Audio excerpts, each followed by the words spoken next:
한성교회 성도님 반갑습니다. 저는 아까 목사님께서 말씀해 주신 대로 유튜브 미라클 채널을 운영하고 있는 박미라고 합니다. 반갑습니다.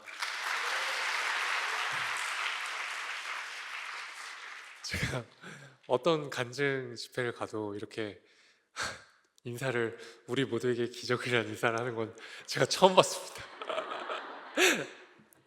너무 부끄럽지만 되게 감사합니다. 이런 귀중한 시간에 너무나도 부족한 저에게 제가 만난 하나님에 대해 여러분들과 나눌 수 있는 기회를 주셔서 진심으로 감사드립니다.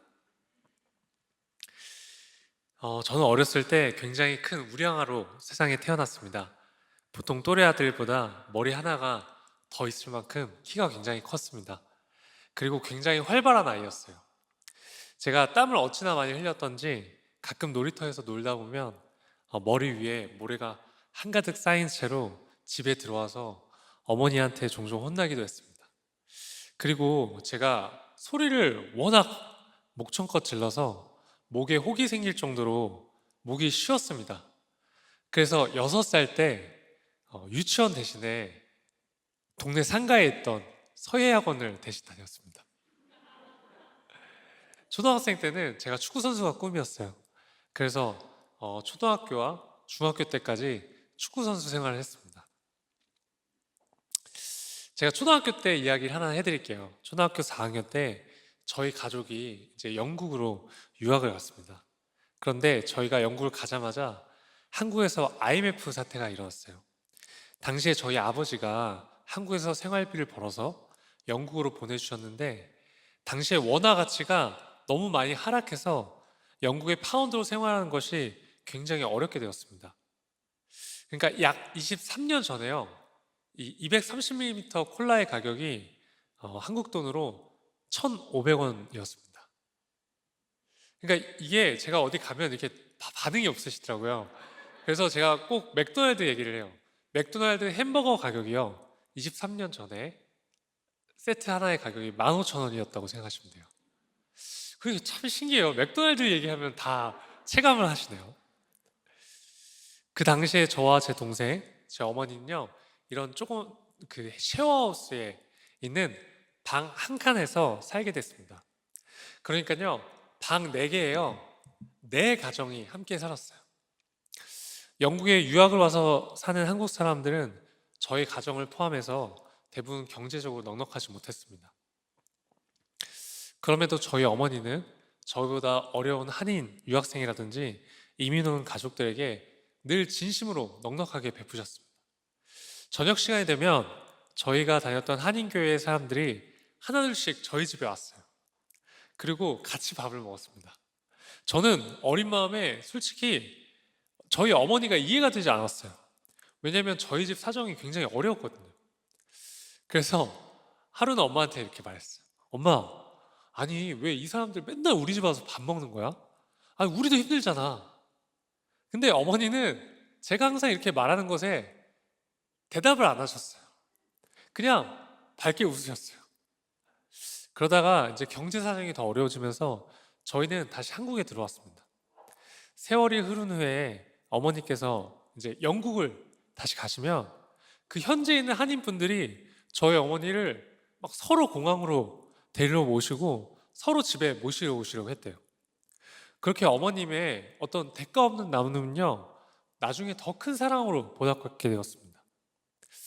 제가 어머니가 너무 많이 베풀고 나누는 것에 대해 제가 불평을 많이 했지만 저는 어렸을 때 어머니의 삶을 존경하게 됐어요. 그래서 저도 저희 어머니처럼 살도록 노력했어요. 그 결과 저는 제 삶은 물질적으로 얻을 수 없는 행복과 소중한 인연들로 풍요로워졌습니다. 사랑을 베풀면 더 큰 사랑이 찾아온다는 사실을 제가 어렸을 때부터 배웠던 것 같아요. 사랑을 베풀면 어떤 방법을 통해서든 비록 다른 형태일지라도 다시 사랑으로 되돌려받는다는 것을 깨닫게 되었습니다. 제가요, 이제 7년이 다 돼갑니다. 제가 취업할 때쯤에 굉장히 취업난이 심했어요. 제가 대학교 때 학점이 정말 안 좋아서 취업 스트레스를 엄청 많이 받고 있었어요. 제가 좀 딱 봐도 좀 이렇게 학점이 안 좋게 생겼죠. 제가 그나마 좀 옷을 좋아했어요. 제가 패션에 관심이 있어서 패션 관련 기업에 취업을 해야겠다는 생각을 했습니다. 그러던 중에 우연히 외국계 패션 기업에 인턴 사원으로 들어가게 된 거예요. 저는 학교에서 전공학점 18학점도 인정을 받고 또 인턴 사원 월급도 받고 경력도 쌓이게 됐어요. 그리고 심지어 6개월 정도 후에는요, 심지어 정직원 제안도 받게 되었습니다. 그렇게 저는 운 좋게 덜컥 취업을 하게 됐어요. 솔직히 기분이 정말 좋았습니다. 저는 제 인생이 마치 이 톱니바퀴가 맞물리듯 완전히 풀렸다고 생각했어요. 제가 이렇게 변명을 하는 건데요. 저는 주중에 회사를 다니면서 열심히 일한 저에게 보상을 주었습니다. 바로 세상적인 쾌락으로 보상을 주었어요. 주말마다 술을 마시고 클럽을 다녔습니다. 네. 이런 반응도 교회에서 다 비슷해요. 솔직히 그 당시에는요, 정말 재밌었어요. 한 번은 제가 토요일에 술을 마시고 일요일 날에는 교회를 가서 이렇게 기도한 적이 있습니다. 하나님, 저는 세상의 쾌락을 절대 포기할 수가 없습니다. 저는 교회 반, 세상 반, 회색 크리스찬으로 살겠습니다.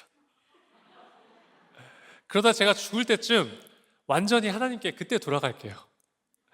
여러분, 이게 제가 농담이 아니라요, 진짜 육성으로 그렇게 기도했습니다. 제가 정직원 전환이 되는 시점에 또 친구들과 축하 파티를 열게 됐어요. 그날 제가 술을 마시고요, 필름이 끊기게 됐어요. 그리고 제가 눈을 다시 떴을 때는요, 딱 이런 상황이었어요. 이 하얀 천장이 보였습니다. 병실이었어요. 제가 직감적으로 알았습니다. 중환자실이라는 것을. 저는 온갖 그 병원 장치들이 제 몸에 둘러싸여 있었어요. 여러분, 제 몸이요, 제 눈으로 분명히 보이는데 이 쇄골뼈 밑으로는 아무것도 느껴지지 않고 움직여지지 않았습니다. 여러분, 이게 어떤 느낌이냐면요, 자, 지금 다 같이 한번 손을 한번 들어보실까요? 자, 제가 하나 둘 셋 하면 손톱에 힘줘 보실게요. 자, 하나 둘 셋. 자, 이번엔요, 자, 머리카락에 힘줘 볼게요. 자, 하나 둘 셋. 나는 여기서 힘이 들어간다. 힘이 들어가면 좀 이상한 거예요. 여러분, 이런 느낌이에요. 그러니까 제 몸인데요, 아무리 힘을 줘도 힘을 줄 수가 없고 움직일 수가 없는 거예요. 그런데 저는 그냥 내가 좀 사고가 나서 수술을 했는데 수술하고 마취를 했는데 아직 마취가 풀리지 않았구나 정도로 생각했어요. 나중에 이 제 목을 수술하신 의사 선생님이 회지를 돌면서 제게 말씀하셨어요. 당신은 앞으로 전신마비로 살아갈 것이고 영원히 걸을 수 없을 겁니다. 손가락도 절대 움직일 수 없을 거예요. 저는 하루아침에 전신마비 환자가 됐어요. 알고 보니까요, 제가 술에 취해서 어떤 건물과 건물 사이에 추락해서 목이 완전히 부러져서 척수신경이 완전히 끊겼어요. 근데 저는 전혀 기억이 나지 않았습니다. 의사 선생님 말을 들었을 때는요, 현실감이 없었어요. 아마도 전신마비라는 상황이 너무 비현실적이어서 그 사실을 받아들이기 어려웠을 수도 있었던 것 같아요. 그런데 저는 하나님을 믿었기 때문에 그냥 아니야, 나는 하나님이 일으켜주시면 나는 반드시 일어날 거야 라고 생각했습니다. 그래서 생각보다 힘들지 않았어요. 여러분들이 믿으실지 모르겠지만 제가 단 한 번도 운 적이 없어요. 제가 사고를 겪은 날 새벽에 초인종이 울렸대요. 어머니가 현관에 나가보니까요, 경찰 2명이 서서 아드님이 사고로 많이 다쳐서 응급실에 있습니다. 빨리 가보셔야겠어요. 저희 어머니는 그 말을 들으시고는 그 자리에서 생리가 끊기셨다고 합니다. 응급실에 갔을 때 이미 제 머리에서는 피가 솟구쳐서 그 침대에 온통 피로 물들어 있었고 저는 의식이 없는 상태였다고 해요. 아버지는 그 자리에 주저앉아서 땅바닥을 기어다니셨다고 합니다. 저희 어머니는 그때 침착하게 교회 성도님들께 기도 부탁을 하셨대요. 그때 한 성도님이 저희 어머니께 전화가 오셔서 이렇게 말씀하셨다고 합니다. 위 어머니, 위의 영혼을 위해서 기도하세요. 그때 그 말을 들은 저희 어머니는 위가 죽을 수도 있겠구나 라고 생각하셨대요. 그 성도님의 말이 마치 하나님의 음성처럼 들렸다고 하시대요. 그래서 그때부터 어머니는 제 생명을 위해서 기도하기 시작하셨다고 합니다. 그때 제가 11시간 동안 의식이 없어서 수술을 못하고 있었대요. 의식이 없는 상태에서 마취를 하면 의식이 돌아오지 않을 수 있어서 수술 골든타임을 놓치지 않으려면 빨리 의식이 돌아와야 되는 상황이었다고 합니다. 그래서 응급실에서 많은 사람들이 저를 위해서 기도를 하고 있어도 의식이 돌아오지 않았대요. 그때 저희 아버지가 위야 일어나 이 한마디에 제가 11시간 만에 제가 갑자기 기적적으로 눈을 떴대요. 그래서 다행히 수술실에 들어갈 수 있었다고 합니다.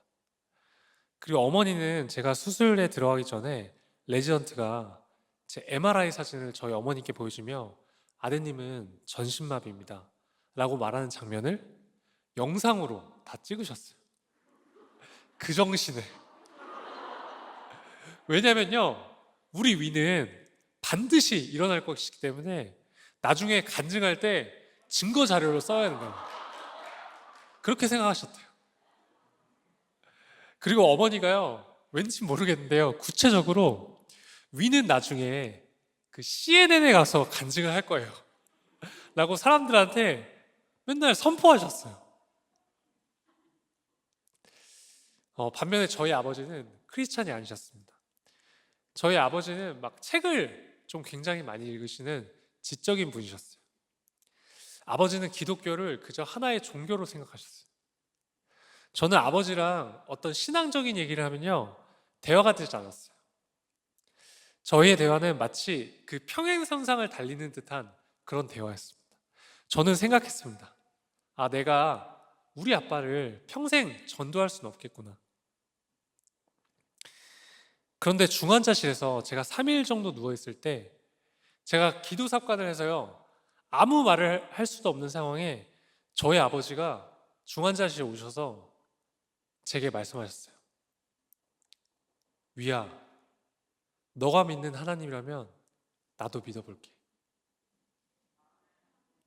저는 제가 전신마비가 된 상황보다 저희 아버지가 하나님을 믿게 된 사실이 더 말도 안 되는 상황이라고 생각했어요. 나중에 제가 그 기도 사건을 빼고 말할 수 있을 때 사람들한테 그랬어요. 여러분, 진짜 기적이 일어났습니다. 그렇게 저는요, 일반 병실로 가게 됐어요. 다치고 약 3주 정도 지났을 때 기적적으로 새끼손가락이 진짜 미세하게 이렇게 움직였어요. 여러분, 2002년 월드컵 4강전 진출했을 때 기억나세요?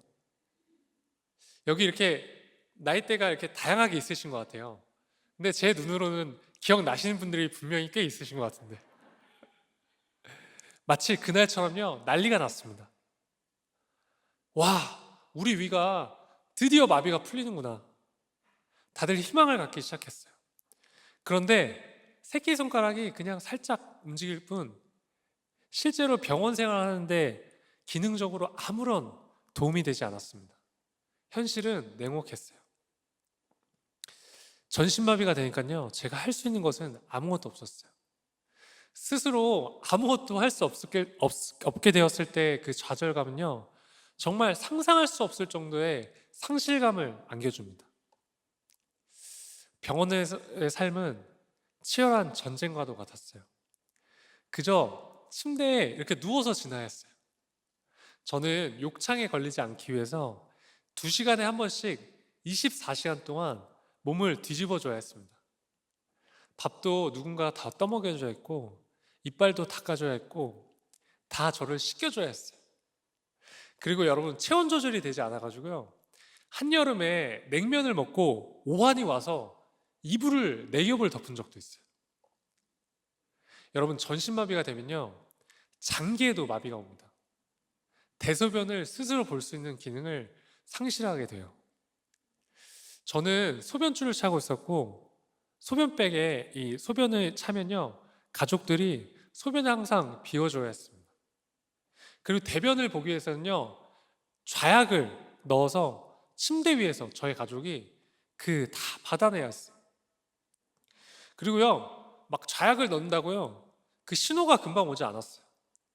2시간, 3시간을 기다려야 했어요. 그래서 잘 나오지 않으면 배를 막 마사지하고 온갖 자극을 좋아했습니다. 하루는 밤에 아버지가 제 변을 치우는 모습을 보고 제가 아버지 모르게 눈물을 흘린 적이 있어요.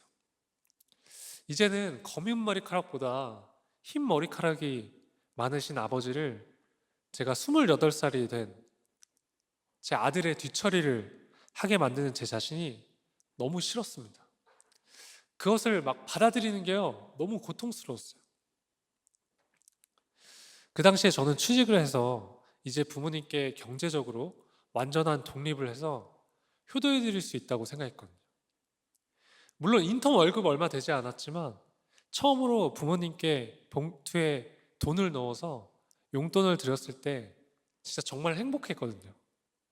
그런데 전신마비 환자가 돼서 28살짜리 아이가 되어버렸으니까요, 도저히 믿기지도 않고 현실을 인정하고 싶지 않았어요.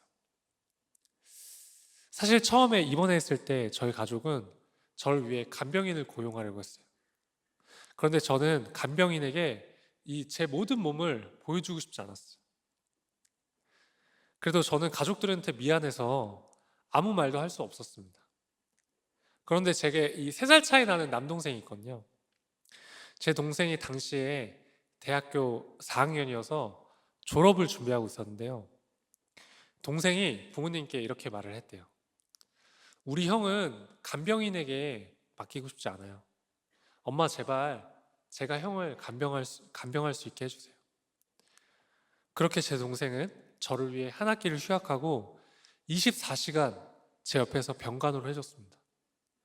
진짜 너무 감사했어요. 그렇게 쉽게 결정할 수 있는 일이 아니라고 생각했는데 동생이 먼저 흔쾌히 그런 결정을 내려줘서 정말 감사했어요.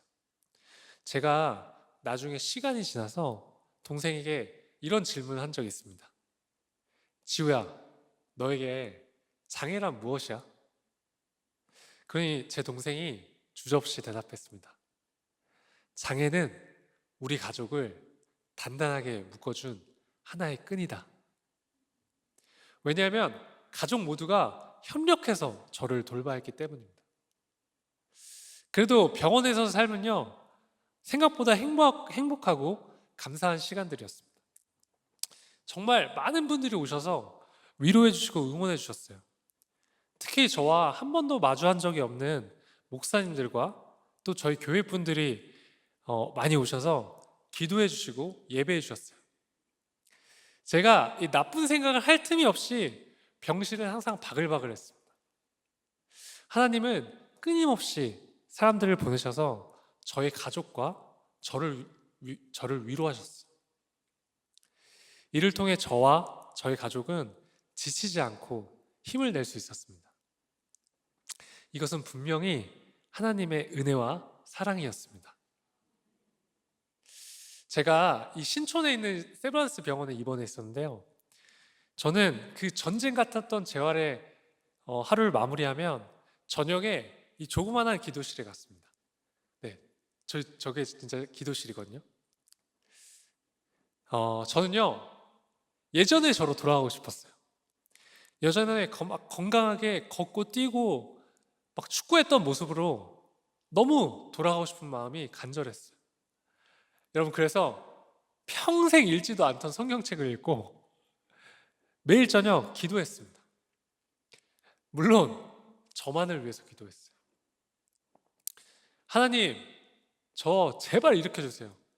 저 일으켜주시면 진짜 저 뭐든지 하겠습니다. 제가 기도를 하는데 어느 날 저희 병원에 다른 병실에 있는 환자들이 떠오르기 시작했습니다. 제가 갑자기 그들을 위해서 눈물 흘리면서 기도하게 됐어요. 그런데 저는 여러분, 저는 살면서 남을 위해서 기도할 만큼 막 그렇게 제 마음밭이 넓은 사람이 아닙니다. 그리고 믿음이 좋은 사람도 아니에요. 근데 그때 그 어떤 눈물의 기도는요, 하나님이 주시는 긍휼의 마음이었습니다. 제가 기도 드릴 때요, 진짜 그 성령님의 임재하심이 느껴졌어요. 저는 저의 재활병원에서는 상대적으로요, 경증 환자였어요. 저보다 심각하신 분들이 너무 많았습니다. 특히 이 뇌손상 오신 분들이 많았어요. 하루는 다른 병실에 그 한 고등학생 남자아이의 어머님이 전신마비가 돼서 이렇게 병실에 누워있는 제게 오셔서 이런 말씀하신 적이 있어요. 우리 아들이 위 너만큼만 됐으면 좋겠다. 저는 생각했습니다. 아니, 어떻게 전신마비가 된 내게 이런 말을 하실 수가 있지? 그 어머님의 아들은요, 고등학생이었고 펜싱 국가대표 상비군이었어요. 근데 이 교통사고로 뇌가 손상이 돼서요, 대화가 전혀 불가능하고 밥도 먹을 수 없고 이 회복을 기대하기가 너무 어려운 상태였어요. 저는 진짜 마음이 너무 아팠는데요, 그 겉으로는 울 수가 없었어요. 그냥 마음으로 울었습니다. 제가 입원해 있던 그곳의 대부분의 환자들이 거의 다 이런 어려운 상황에 놓여져 있었어요. 제가 그렇게 기도실에서 1시간 정도 울면서 기도했습니다. 그리고 그때 하나님이 제게 마음으로 강력하게 말씀하시는 것 같았어요. 위야, 너는 반드시 회복될 것인데 너는 앞으로 너와 비슷하게 아픈 사람들과 또 세상에 이 정신적으로 힘든 사람들에게 희망이 되는 사람이 되어야 된다. 제가 음성을 들은 건 아닌데요, 되게 마음으로 그렇게 들렸어요. 그런데 저는 구체적으로 어떻게 사람들에게 희망을 줄 수 있을지는 전혀 알지 못했고 감이 오지 않았습니다. 제가 그렇게 퇴원을 했지만 저의 모든 생활은 가족에게 의지할 수밖에 없었습니다. 대소변도 여전히 가족이 받아내야 했어요. 저는 혼자서 휠체어를 밀 수 있는 상태가 아니었습니다. 처음에 집에서 이 휠체어에서 침대로 혼자 옮겨 누워 앉을 수가 없었어요. 제가 침대에 누우려면요, 저희 아버지나 동생이 집에 올 때까지 기다려야 했습니다. 휠체어에서 제 몸을 들어서 이 침대에 옮기려면 성인 남자 한 명의 힘이 필요했기 때문이에요. 저는 생각했습니다. 내 인생은 그 누구도 나를 대신해 살아줄 수 없기 때문에 반드시 내가 독립적으로 생활할 수 있을 때까지 재활을 해야겠다. 저는 막 살기 위해 죽을 힘을 다해 재활을 하기 시작했습니다. 저희 집 근처에 한강이 있어요. 제가 이 휠체어를 혼자 밀기 위해 한강을 나가려고 마음 먹었습니다. 그런데 저희 부모님은 제가 한강에 혼자 나가는 것을 너무 걱정하셨어요. 그래서 저는 한강에 나가기 위해 부모님이랑 싸웠습니다. 그것부터 재활이었어요. 제가 처음에는요, 한 10m도 혼자 못 밀었어요. 근데 제가 비가 오지 않거나 눈이 오지 않으면요, 매일 한강에 3시간 정도 나가서 휠체어를 밀었습니다. 겨울에는요, 영하 5도 밑으로 떨어지지 않는 이상 진짜 온몸에 핫팩을 붙이고 한강에 나가서 휠체어를 밀었습니다. 제가 그 휠체어를 밀기 시작했어요. 50m, 100m, 500m, 1km. 여러분, 제가 집이 그 서울의 용산이에요. 여러분, 혹시 난지도 한강공원 아세요? 그 용산에서 난지도 한강공원 11km 거리예요. 제가 3시간을 걸려서 휠체어를 혼자 거기까지 밀고 갈 수 있게 되었습니다. 제가 그때 이런 생각했습니다. 내가 우리 집에서 이제 11km 떨어진 곳에 혼자 있더라도 내가 집은 갈 수 있겠구나. 그리고 저는요, 소변줄을 빼고 이 일회용 소변줄을 이용해서 소변을 볼 수 있게 되었어요. 그리고 엄청난 재활 훈련 끝에 혼자 침대에 누울 수 있게 되었습니다. 휠체어에서 침대로, 침대에서 휠체어로 스스로 자유롭게 옮길 수 있게 되는 것이 진짜 얼마나 감사한지 몰라요. 그리고 또 피나는 운동을 끝에 이 상체의 힘을 키워서 혼자서 차에 휠체어를 싣고 운전을 할 수 있게 되었습니다. 여러분, 제가 오늘도 혼자 운전해서 왔거든요. 여러분, 물론 손으로 운전하는 거예요. 여러분도 신기한 게 있어요. 제가요, 왼손이 힘이 좀 좋고요, 오른손이 지금 힘이 좀 약합니다. 제가 운전석에 앉아서 휠체어를 하나씩 분해를 해서 휠체어를 차 안에 싣거든요. 근데 휠체어를 이제 바퀴를 분해하고 마지막으로 이 휠체어 본체어를 이렇게 집어넣으려면요, 이 최소한의 힘이 필요해요. 손가락의 힘이. 근데 여러분, 만약에 제가 왼손보다 오른손이 재활이 잘 되고 왼손이 힘이 안 좋았으면 아마 제가 혼자서 휠체어를 차에 실지 못했을 거예요. 근데 딱 이렇게 재활이 된 것에 너무 감사한 거예요. 저만 신기한가요? 이렇게 독립적으로 어딘가에 혼자 다닐 수 있게 된 것이 정말 하나님께 너무 감사드립니다. 제가 이제 침대에서 휠체어로 옮길 수 있고 또 운전까지 가능하게 되었지만 한 가지 가족들에게 의존하는 것이 있었습니다. 바로 좌약을 혼자 넣는 것이었어요. 제가 진짜 혼자 독립적으로 생활하기 위해서는 이 좌약을 반드시 스스로 넣을 수 있어야 된다는 생각을 했어요. 이 좌약을 혼자 넣는 건요, 마치 재활계의 끝판왕이라고 생각을 했어요. 제가 손가락 힘이 완전하지 않기 때문에 죄송합니다. 여러분, 너무 상상하지 마세요. 그 젤을 묻혀서 그곳에 그 좌약을 넣는 것은 거의 불가능에 가까웠습니다. 또 그 부분에 감각이 거의 없기 때문에 그걸 더듬어서 찾는 것도 너무 어려웠어요. 제가 하루는요, 좌약을 넣는데 30분도 넘게 걸리고, 또 좌약이요, 젤에 닿으면요 녹아요. 그래서 하루는 막 좌약을 5개도 넘게 버렸어요. 그리고 계속 실패를 했습니다. 그런 저를 저희 어머니가 너무 안타깝게 보시고, 위야, 그냥 엄마가 해줄게, 그렇게 말씀하셨지만 제가 오히려 화를 내고 도움을 받지 않았습니다. 그래서 여러분, 지금은요, 제가 혼자 10초면 좌약을 넣습니다.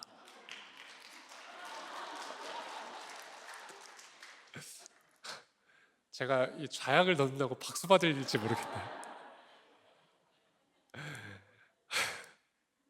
네. 저는 정말 다행히도 병원에서 말했던 것과는 다르게 엄청나게 재활이 잘 되어가고 있었습니다. 진짜 기적이었어요. 사람들은 저를 보면 너무나 대단하게 생각하고 좋아했어요. 육체적으로는요, 굉장히 건강해지고 있었습니다. 그런데 제 신앙생활은 오히려 내리막길을 걷고 있었어요. 저는 제 몸이 굉장히 많이 재활됐음에도 불구하고 제 몸에 만족할 수가 없었습니다. 왜냐하면 제 목표는 이 예전의 저로 돌아가는 것이었거든요. 다시 일어서서 뛰고 축구를 하고 싶었어요. 저는 매일매일 하나님께 일으켜달라고 기도했지만 하나님은 듣고 계시지 않은 것 같았어요.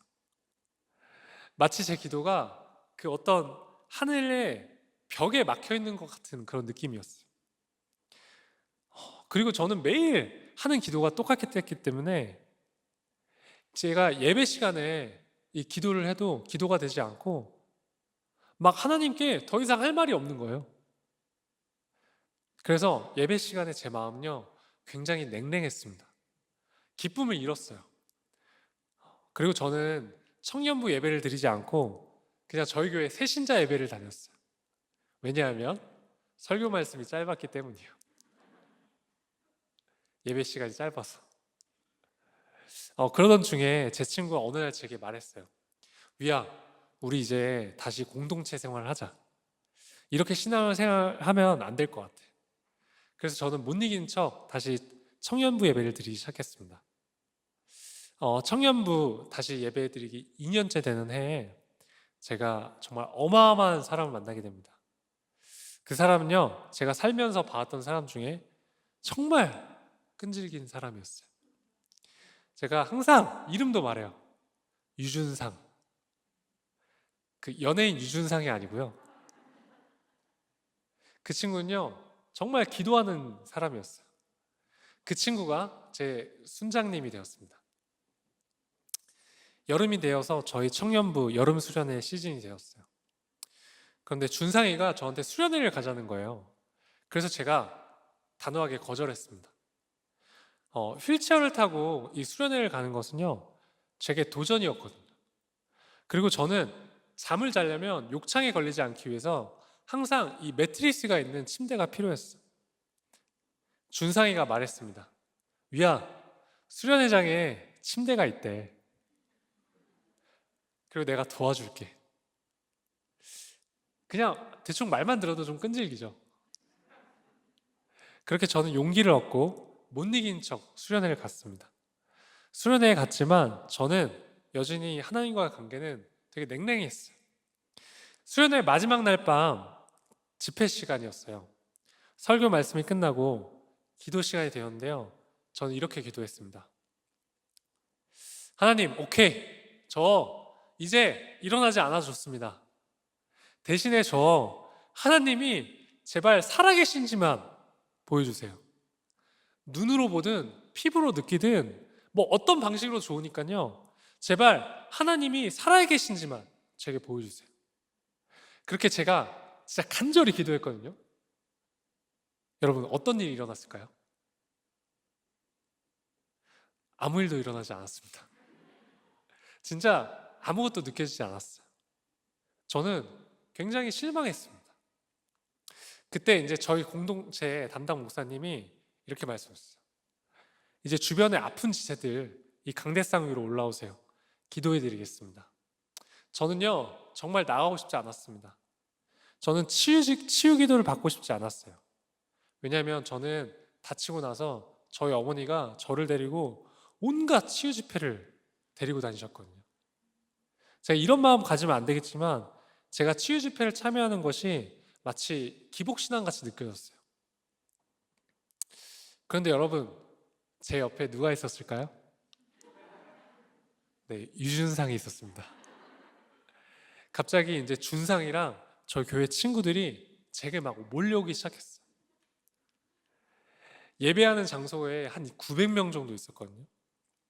저는요, 딱 저 위치, 저 끝 모서리에 휠체어에 앉아서 혼자 있었어요. 그리고 그 예배실은요, 이런 의자로 꽉 차 있었어요. 도저히 휠체어로 여기까지 지나갈 수 없는 길이 전혀 없었습니다. 그런데 그때 홍해가 갈라지듯 의자가 갈라지기 시작했습니다. 모세의 기적이 일어난 거죠. 여러분, 그 휠체어를 타면요, 단점이 있습니다. 이거 보여드려야 되는데, 여러분 뭐가 보이세요?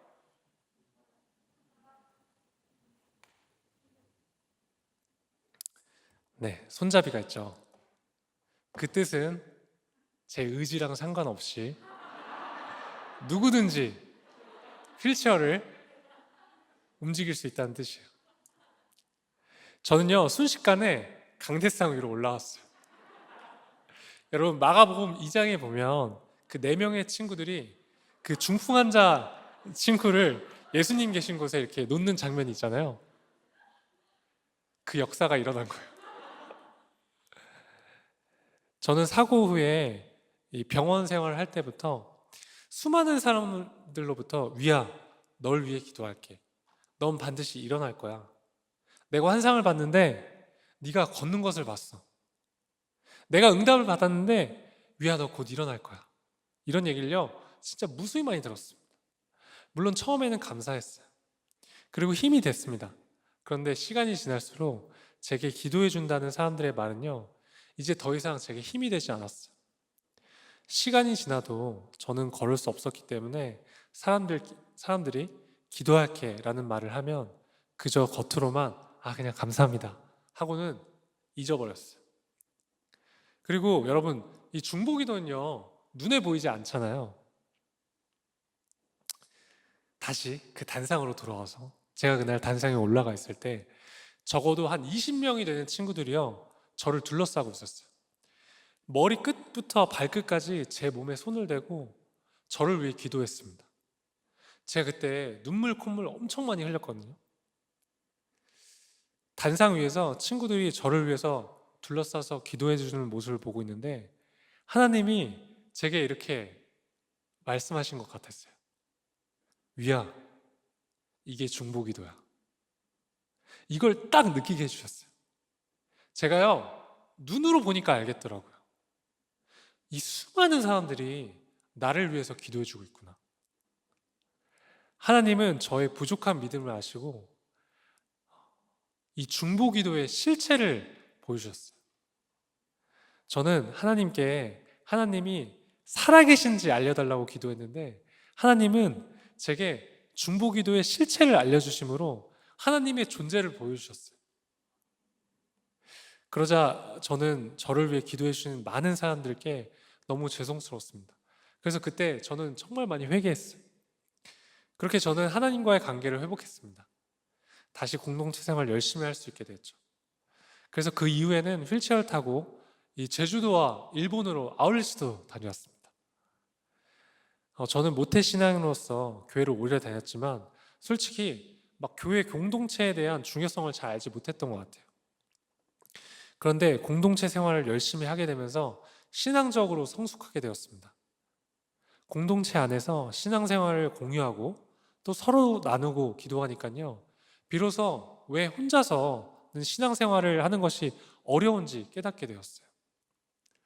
하나님께서 왜 교회를 만드셨는지 깨닫게 되었습니다. 하나님은 교회 공동체 안에서 이 서로의 연약한 부분을 보듬고 사랑하기를 원하신다는 것을 알게 되었어요. 여러분, 사랑을 하면 하나님을 더 깊게 느끼고 알아갈 수 있는 것 같습니다. 제가 어느 날요, 한 가지 의문이 생겼어요. 저는 제 자유의지로 술을 먹고 다쳤기 때문에 한 번도 하나님을 원망한 적은 없었습니다.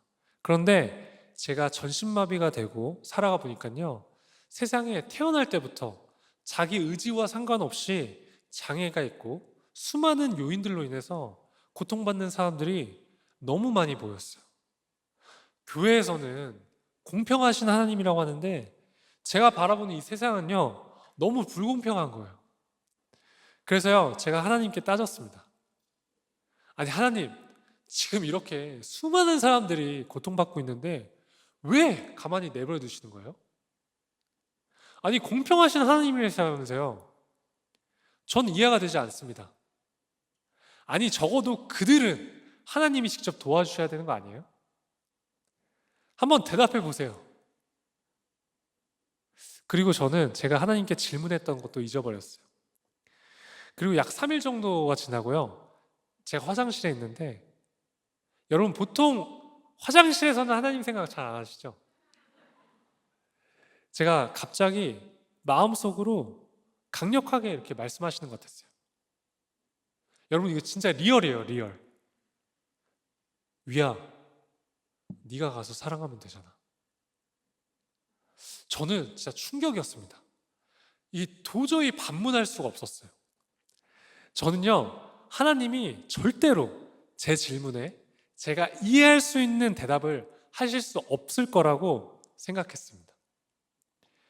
저는 여태껏 제가 사랑해야 될 대상을 내 가족, 내 친구들, 제 주변인이라고 생각했습니다. 그런데 하나님은 제가 생각하는 그 사회적 약자들, 고통받고 있는 사람들, 위야, 네가 가서 직접 사랑하는 것이에요. 그러면서 하나님은 제게 사랑의 원리를 깨닫게 해주셨습니다. 여러분, 우리는 돈이면 거의 모든 것이 다 되는 자본주의 사회에서 살고 있죠. 그런데 여러분, 사랑은 돈이 없어도 줄 수 있습니다. 다리를 쓸 수 없고 손가락이 완전하지 않은 저도 만약에 당신을 사랑하기로 마음만 먹으면 사랑할 수 있습니다. 우리가요, 사랑하기로 마음만 먹으면 사랑할 수 있더라고요. 저는 그게 너무 충격이었어요. 세상의 가치가 수반되지 않더라고요. 그게 바로 하나님의 사랑이었습니다. 저는요, 제가 이 땅에 살아가면서 뭔가 막 엄청 일을 해야지만 하나님께 영광을 돌릴 수 있다고 생각했어요.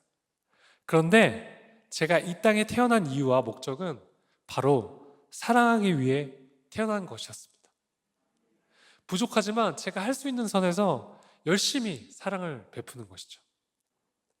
그 준비된 영상을 틀어주시겠어요?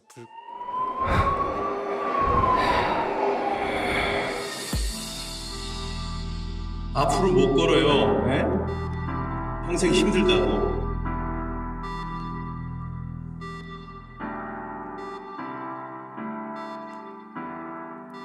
다시 눈을 떴을 때 내 몸은 나의 몸이 아니었다. 아이, 커봐. 내가 안 된다 그랬잖아. 왜 자꾸 그걸 시도해보고 그래?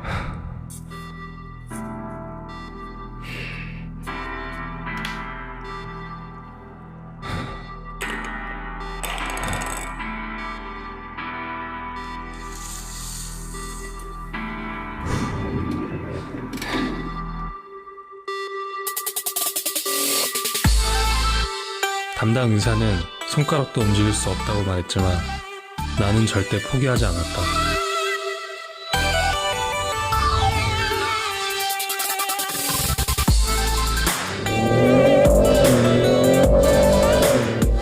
나는 이제 내 꿈을 찾아 도전을 시작한다.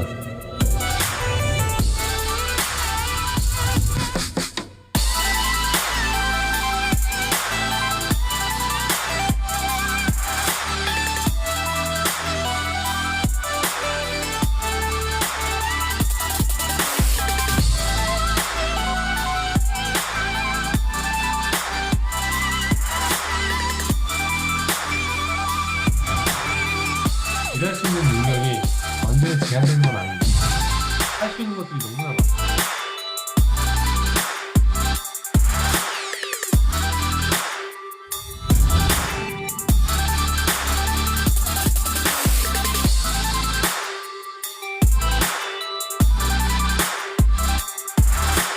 믿음은 바라는 것들의 실상이요 보지 못하는 것들의 증거라고 했다. 혹자에겐 터무니없는 믿음으로 보일지 모르겠지만 모든 사람 앞에서 반드시 일어나 보이겠다.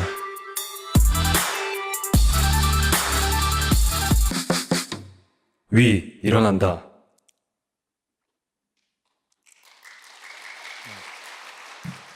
네, 이 영상은 제 실제 이야기를 바탕으로 만든 영상입니다.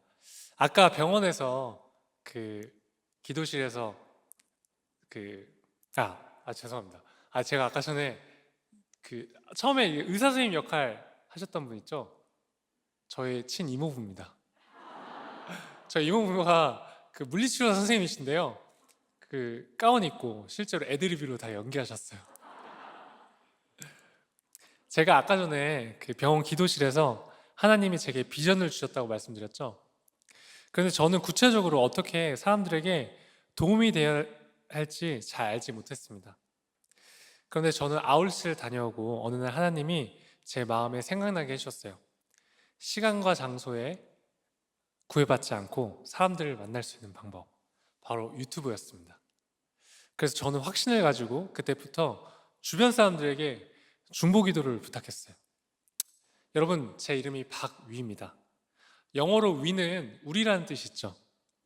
그래서 위 플러스 미라클, 우리 모두에게 기적을 이라는 뜻의 위라클이라는 채널을 만들었습니다. 이 채널의 가장 큰 목적은요, 사람을 살리는 것입니다. 우리가 살아가는 모든 일상이 기적임을 일깨우면서 이 몸이든 마음이든 아픈 사람들에게 소망을 던지는 것이죠. 어느 날 울산의 한 목사님으로부터 연락이 왔어요. 당신의 아들이 저처럼 척수신경이 손상이 되어서 전신마비가 됐다는 거예요. 너무 힘들어 하셨어요.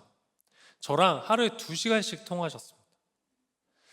저는요, 제 기준에서는 목사님이란 존재는 뭔가 인간 이상의 존재라고 생각했거든요. 근데 저랑 제가 목사님과 2시간을 통화하면서 제가 이렇게 말하고 있는 거예요. 목사님, 제발 믿음을 가지세요. 제가 그런 말을 하고 있었어요. 그런데 제 눈에는요, 그 목사님이 그저 전신마비가 된 한 아들의 아버지로 보였습니다. 저는 너무 가슴이 아팠어요. 그래서 너무 안타까워서 주저없이 혼자서 비행기를 타고 울산으로 갔습니다. 자, 이 친구예요. 이 친구 표정이 별로 안 좋죠. 다친 지 얼마 안 돼서 그래요. 이 친구가 호전이 돼서 지금은 저희 위라클 채널의 편집자로 활동을 하고 있습니다. 그 친구 아직 손가락이 움직이지 않는데 이렇게 패드를 이용해서 편집을 해요. 대박이죠. 저는 제가 사랑을 주기 위해 울산으로 갔다고 생각했습니다. 그런데 오히려 제게 사랑 이상의 힘을 주는 친구가 생겼어요. 제가 또 한 여자인 친구로부터 연락을 받았습니다. 대학생 정도 되는 친구였어요. 얼굴도 모르고 그녀에 대한 정보가 아무것도 없었지만 왠지 모르게 긍휼한 마음이 들었습니다. 그래서 번호를 주고 첫 통화를 하는데 그 친구가요, 눈물 흘리면서 자신의 이야기를 하는 거예요. 그 친구는 교통사고로 다리가 분쇄골절이 되고 그 뼈 조각이 혈관을 타고 돌아다니다가 결국 폐혈증이 왔어요. 중환자실에서 굉장히 오랫동안 의식이 없어서 의사 선생님이 가족들에게 죽을 수도 있다고 했지만 다행히 죽을 고비는 넘겼대요. 그런데 손가락 하나를 잘 따내야 했어요. 그리고 의사 선생님은요, 그 친구에게 그 분쇄골절된 다리는 절대로 뒤져서는 안 된다고, 앞으로 절대 걷지 말라고 했대요. 제가 그 친구를 처음 만났을 때는요, 그녀는 휠체어를 타고 있었고 굉장히 우울감에 빠져 있었습니다. 여러분, 키가요 170cm인데요 몸무게요 33kg이었어요. 진짜 엄청 마르고 다시 걷고 싶은 의지가 보이지 않았습니다. 저는 그 친구를 몇 번 만나서 막 교회도 데리고 오고 막 힘을 주려고 노력을 했습니다. 그리고 할 수 있는 한 의지를 심어주려고 노력했어요. 여러분, 근데 1년 정도가 지나서요, 제가 작년에 세바시라는 강연을 했었는데요, 1년이 지나고 그 친구가요, 세바시 강연장에 혼자 걸어서 왔습니다.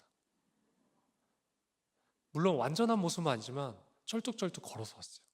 진짜 너무 기적 같았어요. 이 위라클 채널 하면 많은 분들이 연락을 주세요.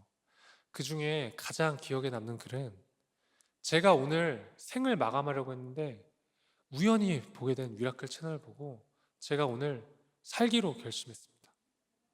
저는요, 그런 이야기를 들으면요, 진짜 온몸에 소름이 돋고 하나님께 감사합니다. 여러분, 하나님이 일하시면요, 정말 놀랐습니다. 하나님은 반드시 살아계십니다. 제가 아까 말씀드린 것처럼 전신마비가 되면 장기의 기능이 마비가 된다고 말씀드렸죠. 제가 오늘 까먹고 소변줄을 안 가져왔는데 이 소변줄을 이용해서 제가 소변을 봐요. 이렇게 소변줄이 어떻게 생겼냐면요, 이렇게 길다랗게 한 30cm 정도 긴 모양의 약간 쫀쫀이처럼 생겼어요. 이제 그게 제가 소변이 마를 때마다 요도 안으로 이렇게 집어넣는 거거든요. 근데 문제는 뭐냐면요, 항상 세균 감염의 위험에 노출이 돼 있어요. 그러던 어느 날 제가 결국에 세균 감염이 돼서 요로 감염에 걸리게 됩니다. 구급차를 타고 응급실로 실려갔어요. 신우신염이라는 병에 걸렸는데요, 그게 어떻게 되냐면 열이 40도가 되면요, 온몸에 아이스팩을 대요. 그럼 열이 39도로 내려가는데 그럼 오한이 와요. 그럼 온몸에 이불을 막 덮어요. 그럼 다시 40도가 돼요. 그럼 다시 온몸에 아이스팩을 대는 거예요. 이거를요 5일 내내 반복을 했어요.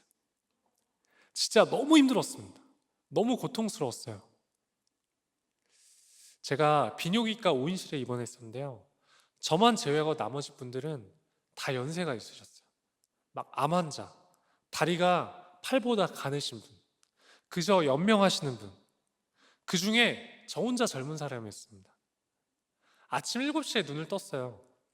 제가 전신마비가 되고도 한 번도 운 적이 없었는데 그날은 제가 꼬박 1시간을 울었습니다. 옆에 제 친동생이 간병을 해주기 위해서 자고 있어서요, 깰까봐, 제가 들을까봐 소리를 내고 울 수가 없었어요. 진짜 온갖 부정적인 생각이 들어오기 시작했습니다. 지금 내가 그나마 젊으니까 이렇게 버티지, 내가 나이 들어서도 일어나지 못해서 휠체어를 타고 있으면 어떡하지? 나를 케어해 줄 수 있는 가족이 없으면 어떡하지? 나중에 금전적인 여유가 없어서 병원비를 낼 수 없는 상황이 되면 어떡하지? 진짜 너무 서러웠습니다. 미래가 너무 두렵게 느껴졌어요. 온갖 잡다한 생각들이 저를 사로잡았어요. 제가 그때 5일 동안 쉬지 못해서 씻어야겠다고 생각했어요. 도저히 이런 기분으로는 하루를 지내기 힘들 것 같았습니다. 그래서 제가 화장실 가서 세수를 하기 시작했어요. 제가 막 울면서 세수를 했는데요, 그 빌립보서 4장 13절 말씀 있잖아요. 내게 능력 주신 자에서 내가 모든 것을 할 수 있다, 이렇게 마치 주문처럼 외우면서 세수를 했어요. 그런데 갑자기 십자가가 떠올랐어요. 저는 정말 어이가 없었습니다. 아니 하나님, 제가 지금 힘들어 죽겠는데 왜 십자가가 떠오르죠? 저 또 따졌어요. 그런데 여러분, 영화 패션 오브 크라이스트 보셨어요? 그 영화를 보면 예수님이 그 십자가에 못 박히신 장면이 굉장히 적나라하게 나오죠. 그래서 제가 십자가가 떠오르니까요, 자연스럽게 그 예수님이 십자가에 못 박히는 장면이 떠올랐습니다. 갑자기 마음이 너무 아팠어요. 그리고 이런 생각이 났습니다. 예수님의 십자가의 고통에 비하면 지금 내가 느끼고 있는 고통은 아무것도 아닌데? 두 번째로는요, 내 것이라고 주장하고 있는 내 삶이 내 것이 아니었구나.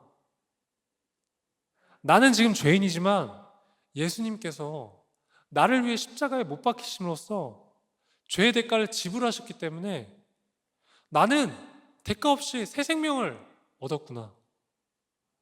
저는요, 이거를 처음 깨달았어요. 모태 신앙인이었지만 저는 피부로 느낀 것이 그때가 처음이었습니다. 제가 이 사실을 깨닫고요, 진짜 엄청나게 울면서 하나님 진짜 죄송합니다, 죄송합니다 하면서 회개했어요.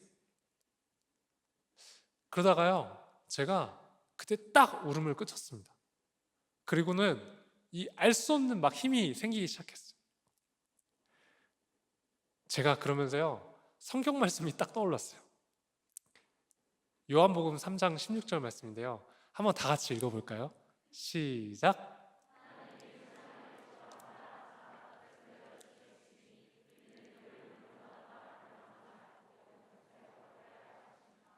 아멘. 저는 살면서요, 처음으로 하나님이 제게 분명히 주신 말씀이었습니다. 너무나 감동적이었어요. 저는 사실 교회 다니면서 막 사람들이 무슨 말씀 받았네 하면 저는 약간 딴 세상 사람 같았거든요. 그리고 저희 어머니가 이런 말씀 하신 적 있어요. 어머니가 제가 다치고 나서 하루에 기도를 5시간을 해도 모자란 날들이 있으셨대요. 어머니는 어떻게 사람한테 이렇게 눈물이 많을 수 있을까 생각하셨대요. 그 눈물을 다 담으면요, 항아리에 가득 찰 만큼 눈물을 많이 흘리셨대요. 그때 저희 어머니는 이렇게 기도하셨대요. 우리 위가 회복될 수만 있다면 저는 목숨도 내놓을 수 있습니다. 자식을 향한 사랑이 목숨과도 맞바꿀 수 있을 정도로 큰데 하나님은 자신의 아들을 우리를 위해 죽게 하셨으니 얼마나 가슴이 아팠겠냐고 한번 말씀하신 적이 있어요. 여러분, 우리는 그 하나님의 측량할 수 없는 사랑으로 새 생명이 주어진 것이 아닐까요? 여러분, 저는 다치기 전에 제가 걷고 뛰고 내 손으로 밥 먹고 스스로 대소변 보는 것에 한 번도 감사하며 살지 않았습니다. 제가 전신마비가 돼서 걷지 못하고 스스로 밥 먹지 못하고 대소변을 볼 수 없게 되니까요, 비로소 과거에 당연하다고 생각했던 일상들이 결코 당연한 것이 아니며 기적의 삶이라는 것을 깨닫게 되었습니다. 여러분, 우리의 삶은요 그저 하나님의 은혜인 것입니다. 사람들은 기적이라고 하면 뭔가 초현실적인 현상을 떠올립니다. 아니요, 여러분, 기적은 지금 살아가고 있는 저와 당신의 삶 그 자체입니다. 여러분, 남과 비교해서 나에게 없는 것, 부족한 것을 바라보지 마시고요, 지금 내가 누리고 있는 것들을 바라보셨으면 좋겠어요. 현재 고난의 상황에 처했을지라도 이 감사할 수 있는 마음을 가질 때 위기를 기회로 바꿀 수 있는 힘이 생깁니다. 하나님은 약한 자를 쓰셨어요. 그런데 어렸을 때부터 수도 없이 들었던 설교 말씀에서 등장했던 그런 사건들은 그냥 성경 이야기로 생각했던 것 같아요. 다윗이 골리앗을 이기고 80세가 넘은 모세가 하나님의 부름을 받고 이스라엘 백성들을 이끌고 출애굽을 하죠. 여러분, 저는 제가 육체적으로 얼마나 연약한지 누구보다 잘 압니다. 저는 만약에요, 이 휠체어가 없이 지금 이 본당문을 혼자 나가야 된다고 하면 아마 30분도 넘게 걸릴 거예요. 그런데 제가 전신마비가 돼서 그냥 열심히 살아가기만 해도 이런 제 모습이 누군가에게는 힘이 되고 용기가 되더라고요. 제가 스스로 할 수 있는 것이 아무것도 없고 보잘것없는 존재라는 것을 깨닫고 또 그 사실을 제가 인정하게 되니까요, 하나님이 저를 도구로 사용하시더라고요. 마지막으로 고린도전서 1장 27절, 28절 말씀을 같이 읽기 원합니다. 시작.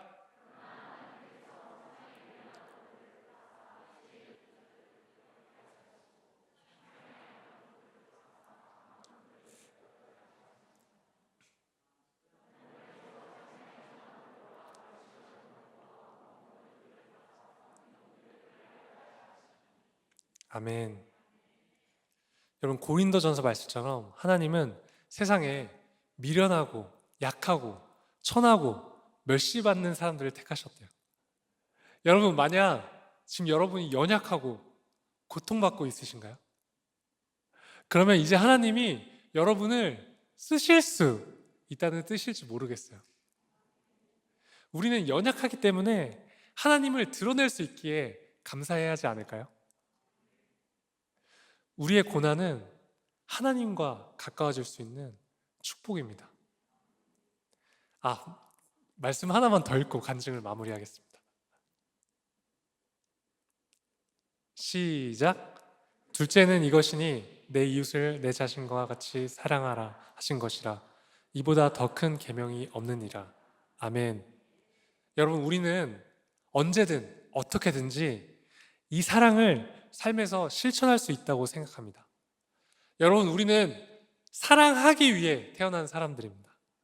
저도 부족하지만 앞으로 더욱더 미라클을 통해서 알게 된 사람들이나 도움을 요청하는 지체들에게 적극적으로 사랑을 실천하려고 노력하겠습니다. 여러분, 사랑합니다. 힘내십시오.